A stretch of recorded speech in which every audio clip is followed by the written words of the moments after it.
So we knew this was coming. I said it many times before that the Irish Navy, but the Irish Navy, through no fault of their own, it's nobody in the Irish Navy's fault.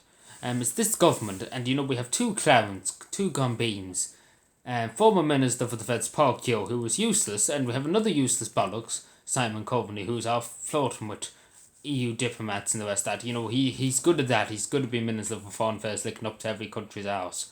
But he's no good as a Minister for Defence. He hasn't got a fucking notion. And they don't even start talking about the man in the High Castle in the Hours, who's supposed to be the Commander in Chief of the Defence Forces.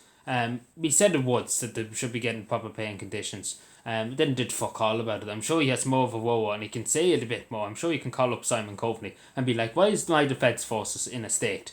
But no, he's a gone bean. He's just afraid to say anything to anybody. So yeah, we've seen this coming. Ireland, so EU ships have thrown Irish waters. Irish territory waters. Next thing we see, the Irish army can't defend itself, so let's send in the EU army. How about that? We send in the French army, the Polish army. Actually, the Polish army probably be soon leaving the EU. I say soon earlier they leave the EU, Poland. They send in Germany's army. They send them all into Ireland. Because again, we have to rely on different countries' navy. Italy's navy, France's navy. We have to rely on them to patrol our international water and patrol Irish territory, Irish waters. And this is more worrying. This next part is more worrying because Ireland doesn't have the manpower to even put ships on the seas, on the high seas. And you'd be like to yourself, wait a second, Ireland's an island nation. You'd be right in saying that the navy would be very important to have. As an island nation. Obviously the United Kingdom has a big fleet of the Royal Navy. Not as big as they used to, but obviously they still have a decent sized fleet, and I'm sure they're very, very well paid compared to this country. In this country, they just treat the soldiers like they don't even think of them in this country. They think about just selling them out. They just again, this country's all the government in this country just want a European army. That's all they care about. They don't care about having our own international army. Show me whole Martin, the Taoiseach himself. He doesn't believe in sovereignty. And I'm sure everyone would agree, for a sovereign nation, for a sovereign independent state, you need an army. You need some kind of defence. You do. And that's something that you need as a sovereign nation. But he doesn't believe in that. He said that we don't believe in sovereignty. Imagine, he's even the Taoiseach now. Imagine that. It's a gone bean society, to be honest. It's just really gone bean society. But again, it gets worse. I just seen this before I came on. And it's even more frightening. Let me just see. So last week in the Irish Sea, right, 3 days ago actually, a Russian submarine was detected in the Irish Sea. Obviously the Royal Navy went in depth with it because the Irish Navy probably didn't have a man to even put on the ship. But they detected it it was basically in Irish territory waters, and the Royal Navy had to go out and basically chase it away or escort it away. The clueless, this government. Like again, as I said before, the Russian planes went over on the one stage. It was the Royal Air Force. Again, we have to rely on the Royal Air Force to protect our skies. Reason being because they have to protect Northern Ireland skies because it is part of the United Kingdom. And they do have to protect Northern Ireland. If there's a threat in the Irish skies, Irish Republic, the skies in the Irish Republic, there's obviously going to be a threat to the skies in Northern Ireland. And obviously they're going to do that. The Royal Navy, the Royal Air Force are going to try and protect the two areas. But again, this is the point. Again, the biggest thing I'm saying about is the Navy, the Irish Navy. Because we are a coastal, would you believe? And I even looked it up. Iceland has a Coast Guard. And they properly fund it. They properly fund the Coast Guard, and that's their defence forces, the Coast Guard. But they have guns on the ships, obviously, it's Coast Guard, because that's their really defence forces. They have no ground forces, and I think they have helicopters, 2 or 3 helicopters, but not attack helicopters, aircraft helicopters, transport helicopters, in other words too. But again, this is the thing that we have to rely on the United Kingdom. We have to rely on the European Union, and again, this is just going down the road. They just don't want the Irish. They don't want such thing as an Irish army, an Irish Air Corps. They don't want an Irish Navy. They don't want an Irish army.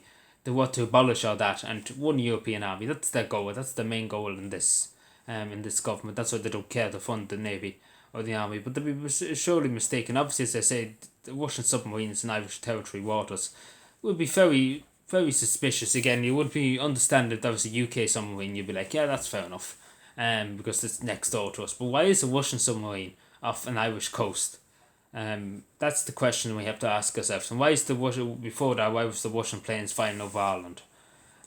These are the questions we have to ask, and the Russian ambassador needs to be asked these questions.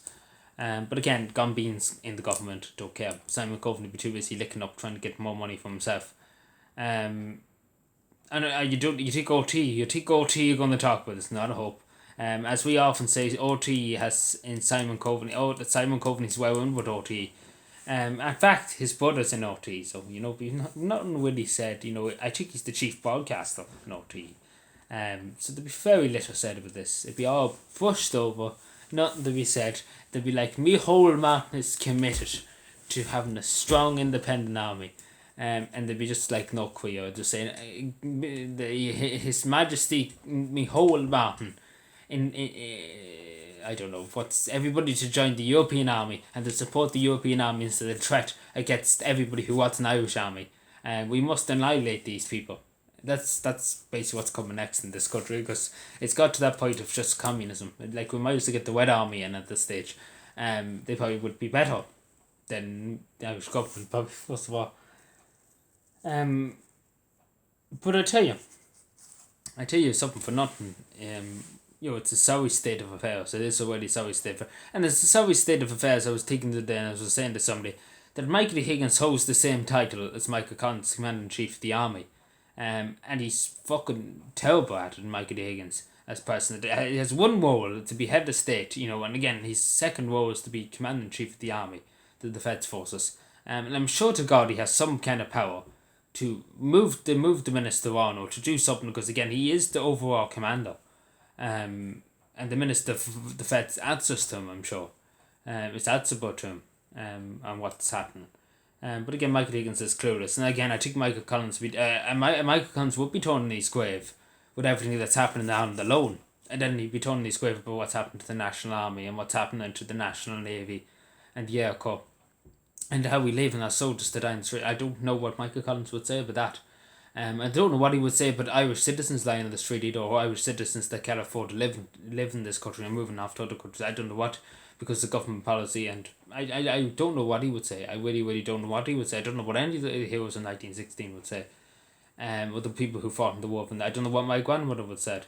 My great-grandmother, I don't know what she would have said. I don't know what she would have said as somebody who put her life at risk for this country's freedom. I really, really would love to know what she has to think of now if she could come back from the grave and just say, because we meet somebody to tell me a whole mountain as it is, how much of a state this country's in, because apparently he's in Lululand. Anyway, thank you.